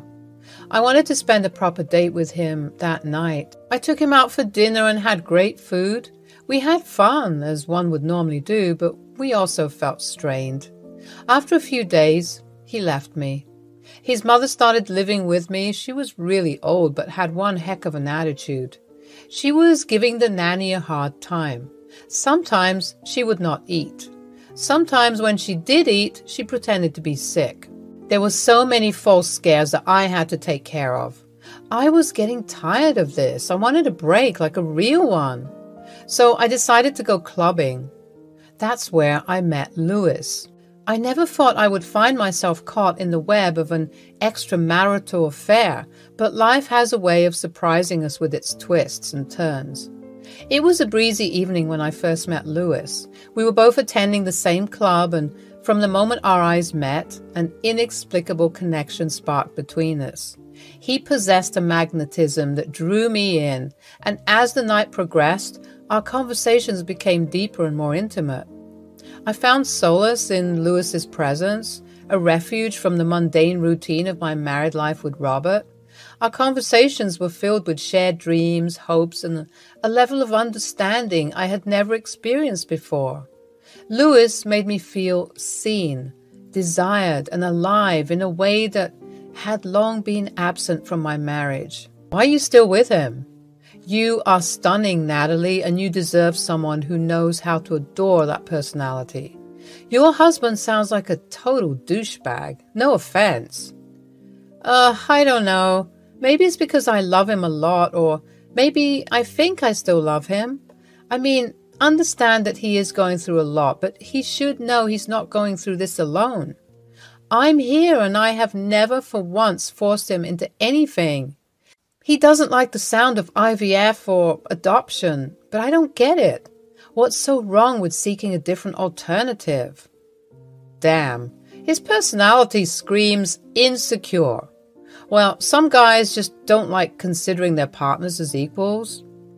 You tell me, when was the last time he made any effort for you? Like you told me he goes on frequent trips, right? Did he ever invite you to any one of them? Well, see, that says a lot, Natalie. I'm not here to encourage you to leave him. I am here to tell you that maybe it's time you stop fighting for something that is not worth it. If I were in your place, I would ditch him then and there. It's not as simple as you think, Lewis. His mother is involved now. I have to take care of her. Oh, I hate this. Why me? Hey, you are in a club, right? Just have fun as long as you're here. Don't worry about it. I want us to have a good time, and guess what? I have the perfect idea. I have my car. Let's go for a midnight drive. Like, really? Are you sure? Yeah, your nanny's taking care of your mom, so you don't have a curfew. You can come along with me, and we will have some disgusting fast food, lie under the stars, and talk. Sounds good? Cute. I don't mind at all. As time went on, our encounters became more frequent, our stolen moments filled with giggles and whispered confessions. The affair became a dangerous dance, a delicate balance between the guilt that gnawed at my conscience and the intoxicating allure of forbidden love. The clandestine nature of our relationship only added to its allure. We met in secret locations, hidden away from prying eyes, and each encounter left me craving more. The guilt weighed heavily on me. Yet I was unable to resist the magnetic pull that drew me closer to Lewis. But as the days turned into weeks, the realization of the consequences began to sink in, especially when Robert video called me. The guilt I carried like a heavy burden started to seep into every aspect of my life. I saw the pain in Robert's eyes, the growing distance between us, and the erosion of the trust we had once held so dear. I wanted to confront him about it, and I want to put an end to this. I was ready to tell him that I want us to remain friends, nothing more. But the moment I entered his apartment, I was in awe. He looked like such a gentleman, smelling of light fragrance, hair pushed back. I swooned to his charm. He welcomed me with a warm smile. We were talking and having a few drinks along with it. I don't know how or when, but I ended up kissing him, and that was it. I ended up in a disaster. I completely cut off Lewis after that night. He called me multiple times, but I didn't have the nerve to face him. One day when I was leaving for work, Lewis was waiting right outside my house. He stood in front of me, blocking my way. Please, Natalie, I'm sorry. I got carried away, and I know what a big mistake I made. I swear it was not my intention. I thought we were having a nice night. It was not your fault. I was the one who kissed you. I am the one with no self-control. Hey, look, I didn't mind, okay? I understand all that you're going through. You know nothing about me. Don't even try. Nat, I had the most amazing night with you. I am not able to forget it. Be with me. I can keep you happier. Maybe I don't earn like Robert, but I can certainly keep you content. That man doesn't deserve you. I'm still married, Lewis. Please don't ask for something I can't give you. And please don't meddle with my matters. Let's forget this ever happened. I broke his heart that day. I pushed away the man who could have probably saved me. But well, I knew that was not the time. 2 weeks later, I took a pregnancy test and found out I was pregnant. I was happy and shattered at the same time. I knew for a fact this was Lewis's child. If Robert ever found out, he would. I shuddered at the thought. I told myself I would keep it a secret. When Robert came, he was shocked beyond imagination. He kissed me and hugged me and spun me around. He kept saying it was a miracle. He had a massive gender reveal party. I didn't know what else to feel. Louis tried to talk to me a lot through calls, but I kept avoiding him. You did what, girl? Please tell me you're joking. When did this happen? It's a long story, Lola, and I'm sorry, I don't know what else to do. Robert has no clue about this? Not even the nanny? No, just you. I don't have the nerve to say anything to anyone. What about Louis? Should I tell him? I can if you want me to. Would that be a good idea? Depends on if you like him, but I would advise you just go on with whatever is happening. Don't overthink. There is always a right time for everything. For now, keep it a secret. Years go by. Our daughter grows up unaware of everything. She has always known Robert to be her father. Robert doesn't change much. He was just getting older. His personality was still the same. He would only talk to Josie and sometimes make fun of me in front of her. Every time I told him why he does that, he kept saying it was harmless. He created an invisible wall between us. The weight of my secret had been growing heavier with each passing day, suffocating me under its immense burden. It was a secret that had eaten away at my conscience as I watched Robert interacting with Josie. I had hoped against hope that my indiscretion would remain hidden forever, sparing us all from the unimaginable pain that would follow. As further years went by, the facade I had carefully constructed was crumbling before my eyes, and I knew that the time for secrets had come to an end. We were planning on Josie's marriage. How time flies. They were sitting in the living room. I entered and told Josie to excuse us. Maybe because I was shaking a lot. Josie left immediately. What is it, hon? Something wrong? Well, if you have nothing to say, there are a few things I need to discuss. First of all, my salary has been cut to... Voice fades in Natalie's head. Jesus, did you even hear what I said? My money has been cut down. We need to save up. How much do you have in your bank? Also, my mother's allowances. Can you please shut up? I have something to tell you. With a heavy heart and trembling hands, I confessed the truth to Robert, laying bare the web of lies that had ensnared us both. The anguish in his eyes mirrored the pain that now consumed me. The man who had never loved and supported me had been betrayed most unforgivably. I forced myself to forget Louis, but I know deep down I loved him. He wrote me an email every year asking how I was doing. All I could say to him was, forget me. I feel like this was unfair to Louis. You did what? You heard it. I don't want to repeat it. You are telling me that Josie isn't my daughter? No, she isn't. Then whose daughter is she? Which brat did you sleep with, huh? Tell me. And that is none of your business. Robert stood up, violently shaking the objects on the table. Josie heard the sound and came running. She was startled at the sudden shift of tension. What on earth? Why are you two fighting? Why don't you ask your filthy mother who is your real father?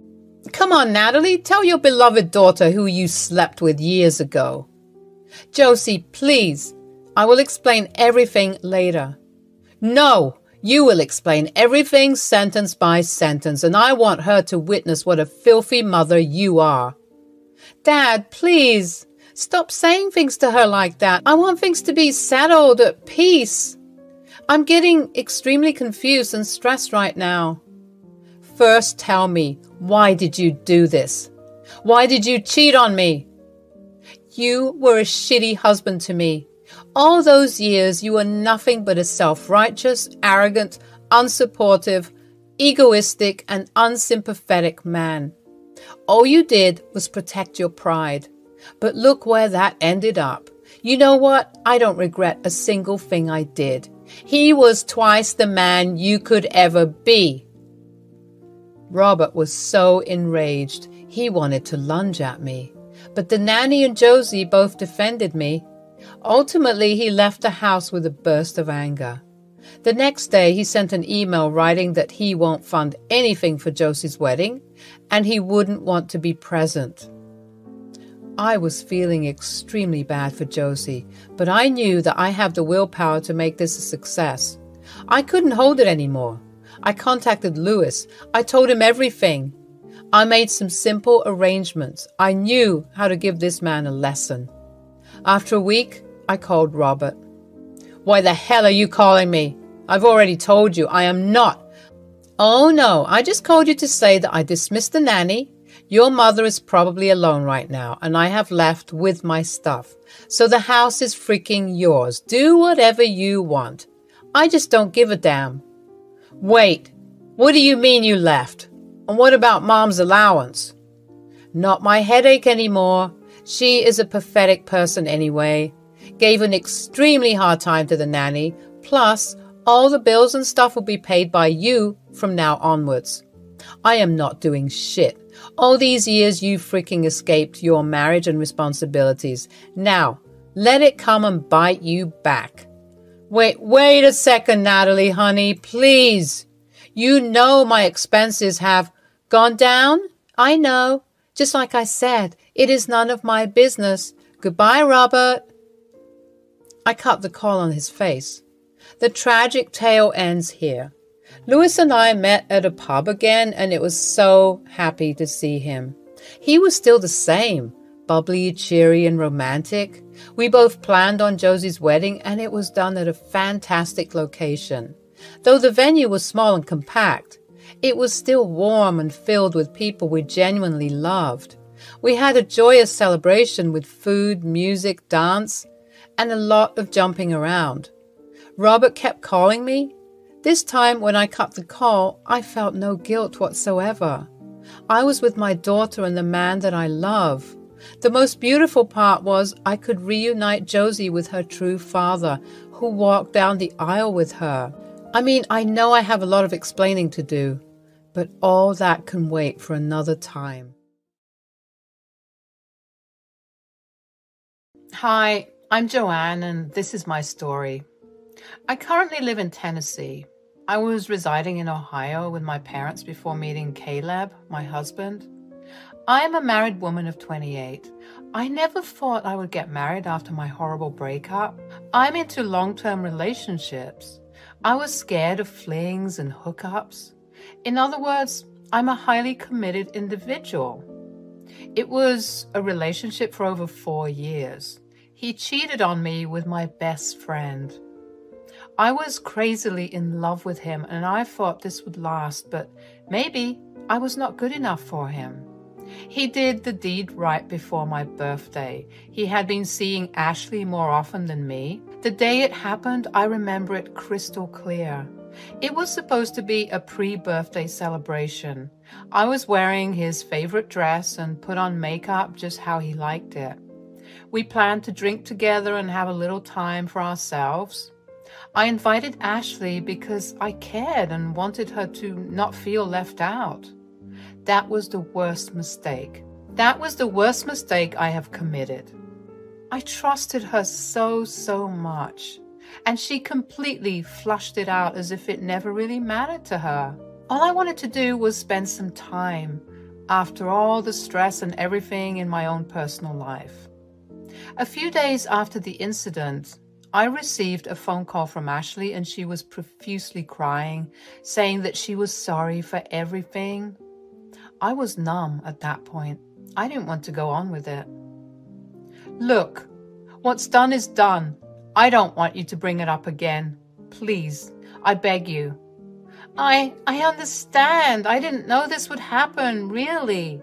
We were drunk and waiting for you, but then Yeah, somehow magically you guys were all over each other. Very believable, Ashley. Please, Joanne, I don't want to lose you. You are my only friend. I don't even talk to him anymore. I've blocked him, I swear. No, I can't give you another chance. I'm sorry. I need a lot of time to get over this, and I'm not bringing you back into my life for another drama. Ashley and I were close friends since high school. We're like an inseparable duo. People would associate our identities with each other to the point our teacher always used to mix up our names. This betrayal shattered me. I mean, more than the boyfriend, the best friend's actions are tormenting to the soul. That's why, when I met Caleb, I had my walls up. I knew if I made one more mistake, I would never be able to come out of it. I still remember the day I met him. The faint jingling of the bookstore's bell signaled my arrival, and I stepped inside, seeking refuge within the familiar scent of old pages and ink. As I roamed through the shelves, I felt stiff. It was like my body was cautious of very minute sounds and movements. I was here for books, not for romance. Out of the corner of my eye, I noticed a guy staring at me, and I couldn't deny that he was good looking. My instincts warned me to be wary, but his persistent gaze was unsettling, making me feel uneasy. Did he see something in me that I wasn't ready to reveal? Trying to ignore his attention, I focused on the books, pretending not to notice him. But every time I turned, his eyes seemed to follow me like a shadow, never ceasing to stare. I wondered what his intentions were and why he insisted on making me feel this way. I could see him slowly making his way towards me.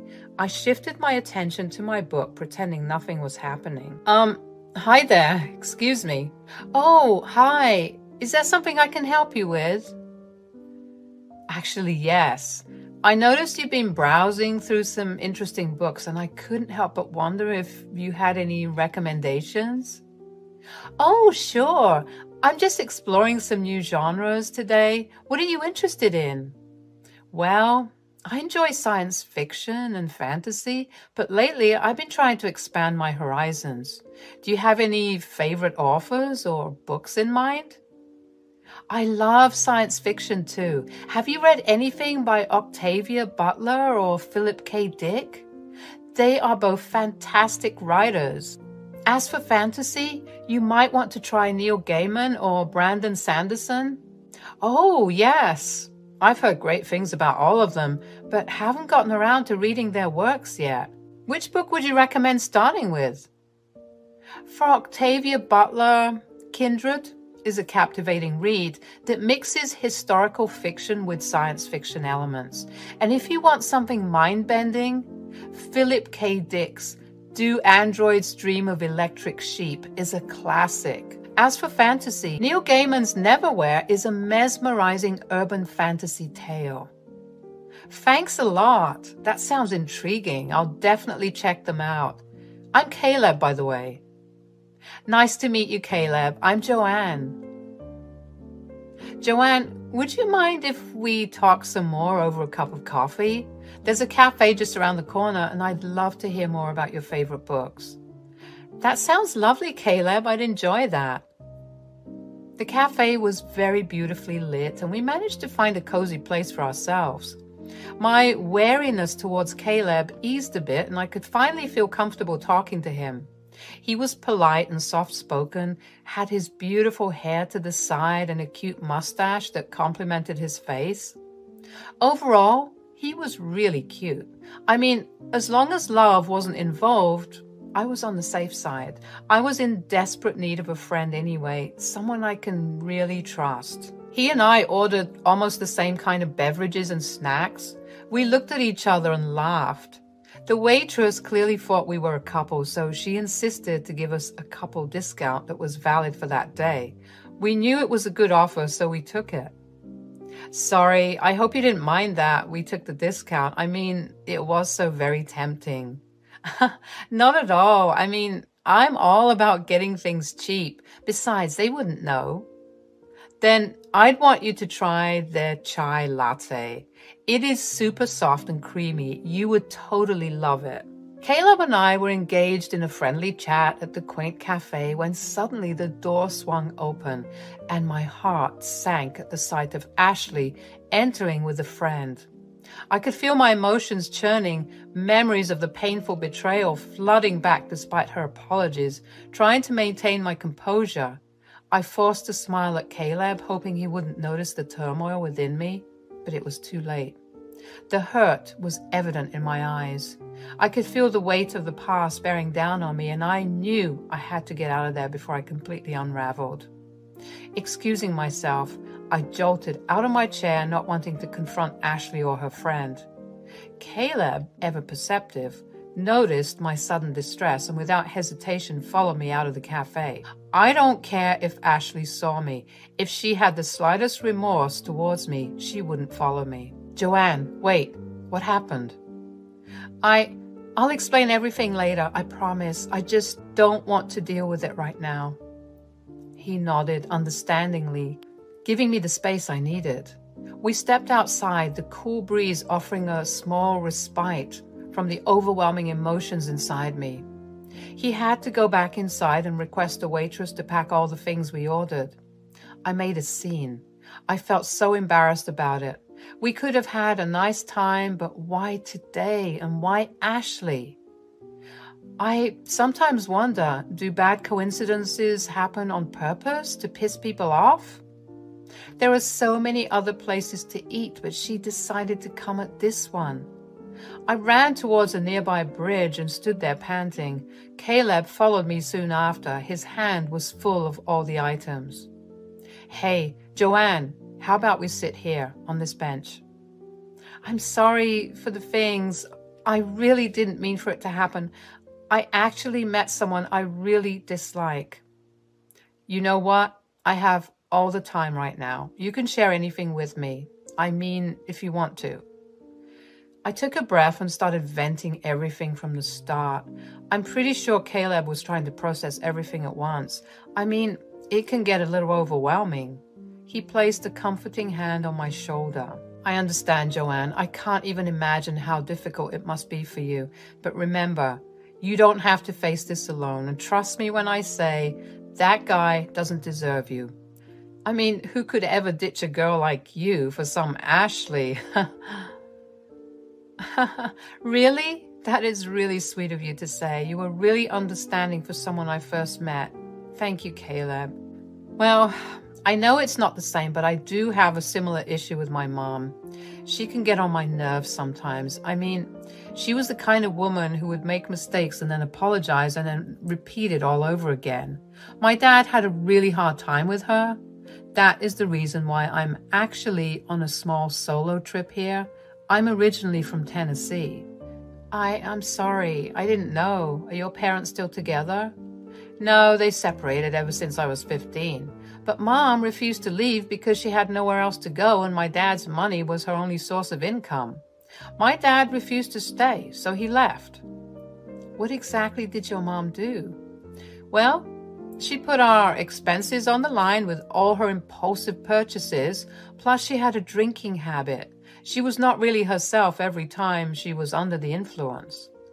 I see. As we sat there, a sense of gratitude washed over me for having Caleb by my side during this vulnerable moment.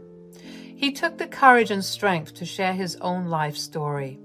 Despite revisiting our shitty memories, there was also a glimmer of hope that maybe with this friendship and support, we could find healing and move forward from the pain of our past. This started a whole new episode for me. After our unexpected encounter in the bookshop, Caleb and I continued spending more time together, forming an unexpected bond that felt both comforting and natural. Even though I tried my best to keep my guard up, Caleb's soft nature and warm composure broke down the layers of my walls one by one. He had a few more days to stay before he returns to his hometown. I felt sad. I really didn't want him to go, but he promised he would keep in touch. Will we ever see each other again? I mean, I have had a great time with you. I actually would love it if you can visit Tennessee. I can show you around, take you out on cozy cafes without Ashley suddenly ruining it. I might actually. It has been so long since I went anywhere without my parents tagging along. I've left my job recently, struggling to look for another one, so yeah, everything is so messed up in my head. I need a break. Caleb left after a week and I was left with a heavy heart. I went to see him off at the airport. I made a mistake. I fell in love. Again. I was in my room trying to process everything when my phone blinked. It was Ashley. She messaged, "Are you free? Gotta talk, please." I had no energy left to deal with this bullshit. I fell asleep. The next day, I was out applying for other jobs when I got a text from Caleb. He said he was safe and his mother was throwing mad tantrums at him. He was really frustrated, so he locked himself in his room. I'm not going to lie when I say I was falling madly in love with him. I wanted to call him. This was just the beginning. I was letting him in my life. I had been hurt in the past, and the fear of getting hurt again had kept me guarded for so long. But with Caleb, it was different. He had shown me patience, kindness, and empathy, and I couldn't deny the genuine care and affection I felt for him. We didn't keep a proper check of the date, so I am unsure when exactly we started dating. It was long distance at first, but then I decided to meet him in Tennessee. His mother was extremely impolite, but Caleb somehow managed the situation. He mentioned to me beforehand that things might get a little difficult. Isn't that what love is? Being for each other? Caleb, need to tell you something. We were sitting on a bench in the park, the sun setting in a blaze of colors on the horizon. As I looked into Caleb's eyes, I realized that I couldn't keep pretending that my heart wasn't yearning for more. What is it, babe? You've been so patient and understanding, and I've come to care for you deeply. I can't pretend that I don't have feelings for you. I already know that, love. You are so cute. I mean, I wanted to say it to you up front that I really love you, Caleb. We hugged and stayed there for a while. I wanted time to stop, like literally. I wanted to give my heart a chance, just this one time. I made him visit my parents. We had a lovely time together. My parents were more than happy to see me healing and enjoying myself. They definitely looked at Caleb as an ideal son-in-law. Soon, Caleb and I decided to tie the knot. As I stood at the altar, my heart swelled with emotions. I couldn't believe how far we had come. From that chance meeting at the bookshop to this moment of saying, I do. All those moments of vulnerability, support, and love led us to this very moment. I looked into Caleb's eyes, and the love I saw mirrored back at me was overwhelming. We faced our fears, shared our deepest secrets, and supported each other through both joy and sorrow. Our love had grown stronger with each challenge we overcame, and I knew in my heart that he was my partner, my confidant, and my best friend. But I wish we had some respite. On the day of the ceremony, his mom barged into the venue, trashing everything around and screaming loudly, saying that I was taking over their lives. Caleb confirmed she was drunk. His friends came and took her away. She later apologized to Caleb, saying that she was sad. Oh, so that's why you decide to trash on my important day. You always do that. You are beyond help, Ma. I know I messed up. Please don't be mad, my baby. I was just cautious about who you were bringing home. Just shut up. You always do this. You have done it multiple times by now, to the point it is ridiculous. Just go back to your room. Please, dear. I've changed a lot. I promise I won't ever do this. I wanted to be a part of your celebration. Then I met up with Brian, and he gave me a small thing to drink. Brian, again? You never learn. And you know what? I have no hope for you. Caleb and I were trying our best to adjust to his mom. She would have weird tantrums, often yell at Caleb for no reason, and randomly demand him to take her out to a restaurant or a drive. Caleb tried his best to take care of her rancid behavior, but it was getting out of hand. We decided to move out soon, especially after the violent argument Caleb had with his mother a few days back. Jessie's attitude was a significant source of tension and difficulty for both Caleb and me. It was clear that she had trouble accepting me as her son's partner, and her possessive and controlling behavior caused numerous challenges for us. Caleb decided we should take another holiday. He secretly booked tickets for us. Are we really going to Australia? What the? I took a sick leave from work. I told them it was really urgent. I know this would be quite inconvenient and I would probably get fired, but I can't deal with this woman. Well, will it be like a honeymoon? Yes, of course, it is a honeymoon. Why else do you think I'm pondering over certain reservations? But I also have to buy a ticket for my dad. He wanted to visit Tokyo forever. Let's see what's available. We were talking really softly, but I could see Jessie trying to eavesdrop from the corner of my eye.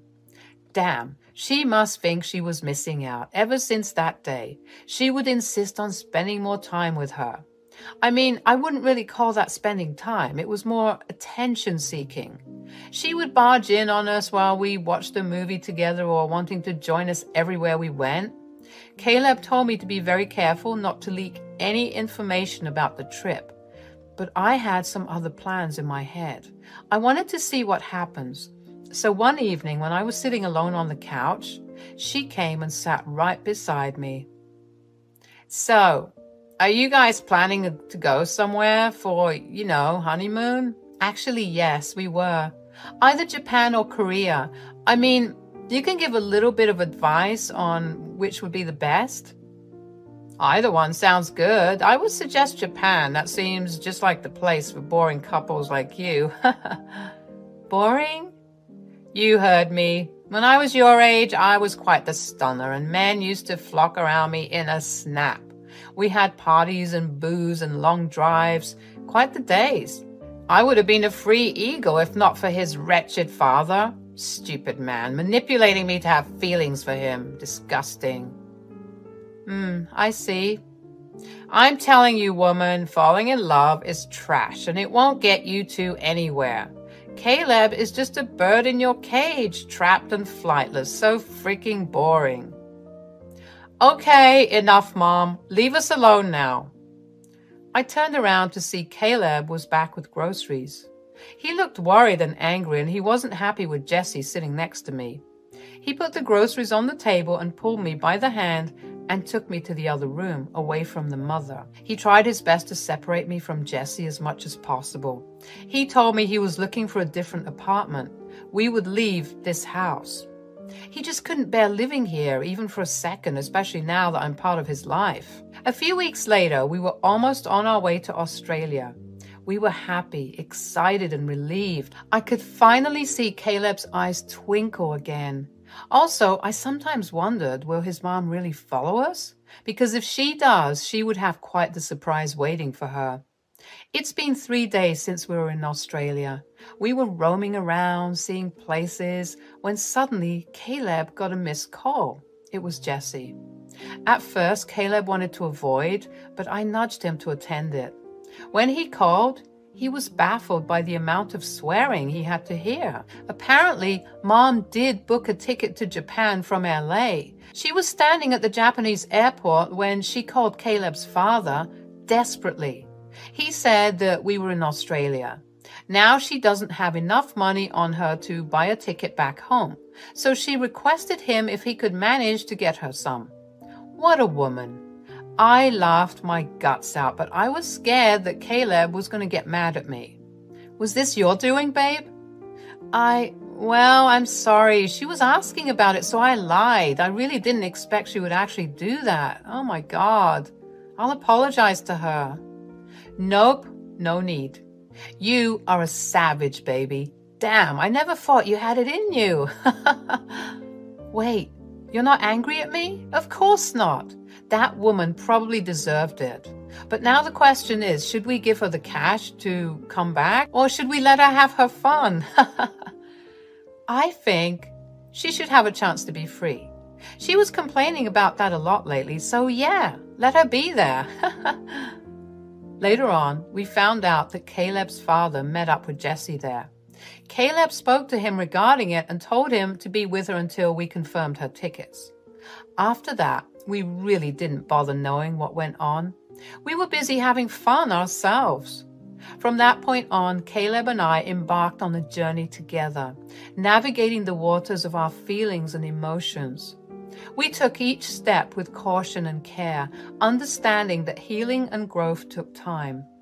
But through it all, I was grateful that I had found someone who not only accepted my guarded heart, but also inspired me to let love in again. Soon, we will be living in a different place, and finally, we could have space to ourselves without any other issues in life. We also decided to not let Jessie know where we lived. What if she barged in on us again? My parents, on the other hand, absolutely adore Caleb. They were inviting us to visit them soon, saying that we need a proper get-together. With Caleb by my side, I knew that I was not alone, and together, we could face whatever the future held for us.